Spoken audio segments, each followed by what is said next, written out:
Nag-iwan ng pinsalang bagyong Ada sa iba't ibang bahagi ng Bicol Region itong weekend.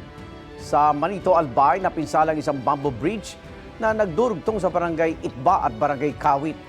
Kaya para makatawid, nagbabayad ang mga residente ng ₱5 kada sakay ng bangka. Ayon kay Manito Mayor Jerry Arisapa, plano na nila magpatayo ng mas matibay na tulay. Sa bayan naman ng Oas, binaha ang ilang mababang lugar dahil sa bagyo. Halos 40 pamilya ang inilikas dahil sa baha. Hindi naman madaanan ang ilang spillway sa bayan ng Daraga, kasunod ng malakas na ulan. Stranded naman ang maraming truck sa Del Gallego, Camarines Sur.